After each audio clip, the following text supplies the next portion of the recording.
as we continue into Heat 2 with the Formula C cars. And remember, as I said, today it's purely and simply, again, a very simple format. The fastest time by every driver counts for a position in the finals. So on that basis, the driver who gets fastest time of the day will sit on pole position for the A final.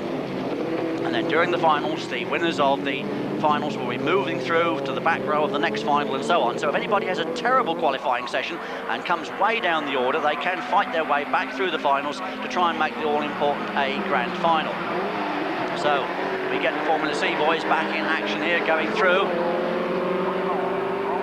159 is John Bowles there in the lead, with an engine prepared by Connaught Engineering. That's a newcomer to me in the world of engine builders in Rallycross. John Bowles, who is a man who spends a lot of his time on the continent during the summer, not driving, but part of the Will Gollop team, helping to keep Will Gollop's 6R4 bi-turbo on the circuits. He goes away in the lead there. You see Jim Perez, who was having that good scrap earlier on, some way back. Dave Colbirth going through. Quite a few sunbeams in this one as well. There's 148, that's Trevor Andrews, ex-short circuit driver from Ashford in the ex-Greg Borman Fiesta. He's been going fairly well here at Lydden since he started rallycrossing. He's another newcomer to the sport, but with a lot of oval experience, and looks to me to be a pretty competitive man indeed. Motor engineer from Ashford. Leading there, we can see him is Ian Reynolds. And it looks like Ian Reynolds, the man who's coming down first then into and through Paddock Bend. Wrong with his test score. That's just the two cars up front. It looks like the last Ian coming through. Very, very well presented motor car there. In fact, that's been a feature, I think, of Rallycross this year. The standard of car presentation has certainly gone up. And could it be because of the increased coverage that's been given to the sport here on Screen Sport? Well, who knows? That might be something to do with it, giving them more pride in their motor cars, and of course knowing full well that they're on view to people all over Europe.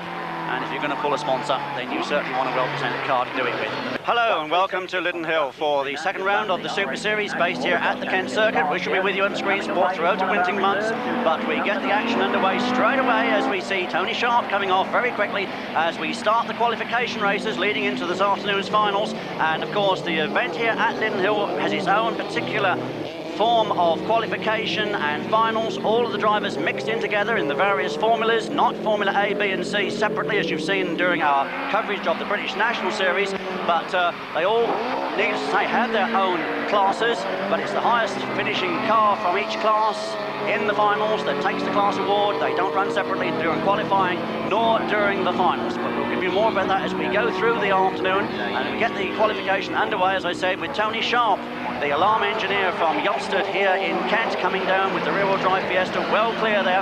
As into second place, Jim Perez, 168 going through there. That's Ken Hoare with the Golf, and quite a few competitors here this afternoon at Lydden Hill. Quite a big entry, in fact, the meeting oversubscribed. This partly due to its fact that it's also the final round of the John Speed BTRDA Clubman's Championship, which is going to be decided here at Lydden Hill this afternoon, in addition, of course, to the second round of the Lydden Super Series.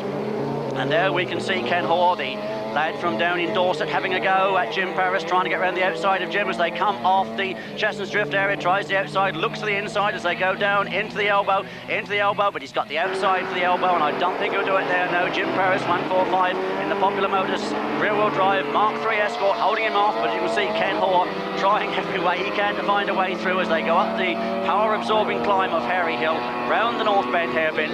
Those two making a race of it. Tony Sharpe well clear out in front. Ken Hoare switches to the outside as they come down Harry Hill, having another look for the advantage here as he comes. He's got him, yes, he moves over, closes the door as they come into and through Paddock Curve. Jim goes very tight, but not tight enough to regain that second position through the chicane and away. Lovely conditions here at Lydden this afternoon, as you can see, bright, clear, dry conditions, ideal rallycrossing as Paul Braddock's little 850 Mini goes through your picture there. That's the smallest engine car we have here in the field. Still this battle for the second place with Jim Perez trying to get back on terms with Ken Hoare, but Ken having none of it. There's our race leader, car number 96. That's Tony Sharpe. Tony goes on his way. Ken Hoare getting crossed up there in the elbow and nearly climbing the bank, and he's going to lose places there.